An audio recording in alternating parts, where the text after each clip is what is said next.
اور negative thinking ہے۔ جب دل کمزور ہوتا ہے تو ذہن بھی کمزور ہو جاتا ہے، اور یہ چیز آگے چل کر ہمیں عملی زندگی کے اندر بہت زیادہ نقصان پہنچاتی ہے۔ یہی وجہ ہے کہ قرآن پاک نے پہلے دل کو مخاطب کیا ہے۔ قرآن پاک میں فرمان ہے لَهُمْ قُلُوبٌ لَا يَفْقَهُونَ بِهَا، یعنی ان کے دل ہیں مگر وہ سمجھتے نہیں۔ یاد رکھیے، سمجھ دماغ سے نہیں، دل سے پیدا ہوتی ہے۔ علماء کا اس بات پر اتفاق ہے کہ عقل کا محل دماغ نہیں بلکہ دل ہے۔ بھولنے کی بیماری کے لیے جو طاقتور قرآنی عمل ہے، اب ہم اس کی طرف بڑھتے ہیں، جو کہ اس ویڈیو کا سب سے اہم حصہ ہے۔ یہ وظیفہ کن لوگوں کے لیے ہے؟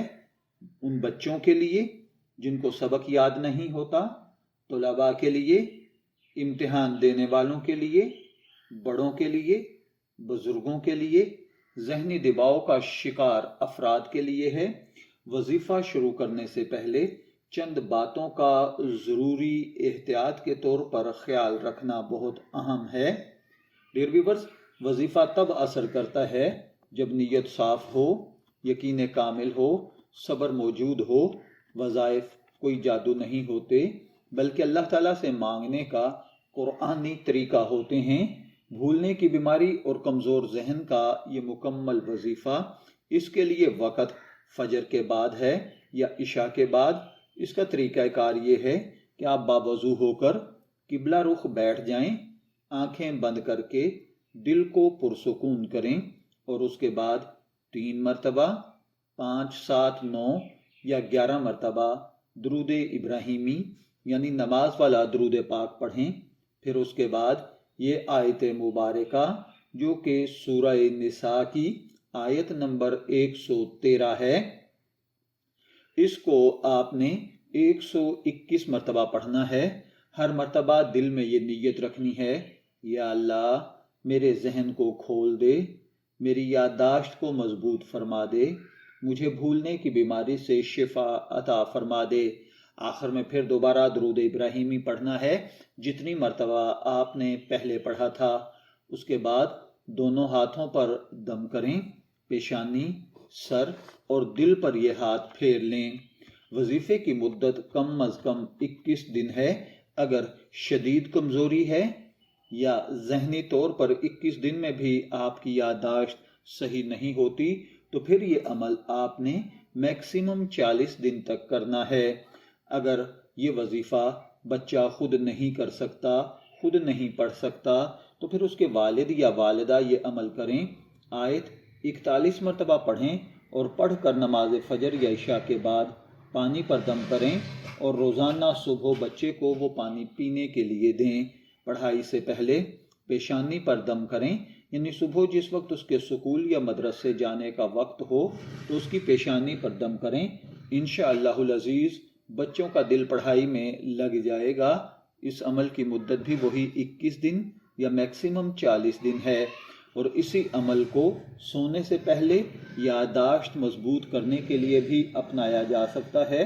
اس کا طریقہ یہ ہوگا کہ آپ سونے سے پہلے 3 مرتبہ درود پاک پڑھیں، پھر 11 مرتبہ یہی آیت مبارکہ سر پر ہاتھ رکھ کر پڑھیں اور دعا کریں۔ یہ عمل ذہنی تھکن، وسوسے اور بے جا سوچوں کو بھی ختم کرے گا، آپ کی یادداشت کو بہتر کرے گا، اور آپ کا ذہن کمپیوٹر کی طرح تیز ہو جائے گا۔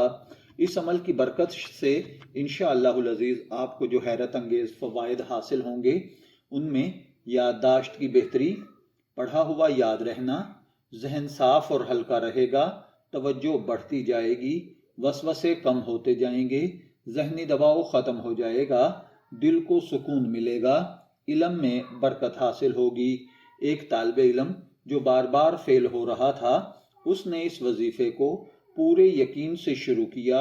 21 دن کے بعد اس نے خود مشاہدہ کیا کہ اسے ایسے لگتا تھا جیسے میرا ذہن کھل گیا ہو، اور الحمدللہ اس لڑکے نے بورڈ میں ٹاپ کیا۔ یہ اللہ تعالیٰ کے کلام کا خاص اثر ہے۔ اس وظیفے کے دوران چند اہم احتیاطیں بھی ہیں۔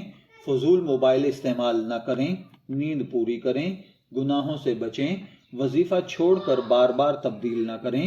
جب اس وظیفے کو شروع کر لیں تو 21 دن یا 40 دن تک بلا ناغہ اس کو مکمل کریں۔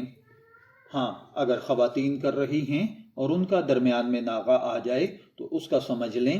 اگر آپ نے 10 دن کیا تھا اور درمیان میں ناغہ آ گیا تو اب آپ کا جو اسپیشل وقت 3، 4، 5 دن جتنے دن رہے گا اتنے دن آپ رکیں، اور جب پاک ہو جائیں تو وہ آپ کا اگلا یعنی 11واں دن ہوگا۔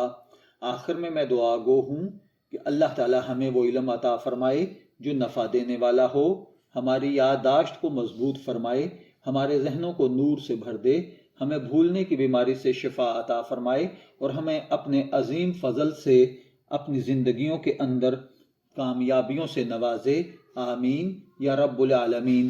یاد رکھیے، قرآن پاک وقتی علاج نہیں بلکہ قرآن پاک مستقل شفا ہے۔ اگر آپ کو یہ ویڈیو پسند آئی ہو تو اسے لائک کریں، چینل سبسکرائب کریں، اور اس ویڈیو کو صدقہ جاریہ سمجھ کر دوسرے بھائی بہنوں کے ساتھ شیئر کریں، اور کمنٹ میں لکھیں یا اللہ میرے علم میں اضافہ فرما۔ اللہ تعالیٰ آپ کا حامی و ناصر ہو۔ انشاءاللہ العزیز پھر کسی نئی روحانی ویڈیو کے ساتھ آپ کی خدمت میں حاضر ہوں گے۔ شبیر احمد نقشبندی کو اجازت دیجیے، پھر ملاقات ہوگی، تب تک کے لیے اللہ حافظ۔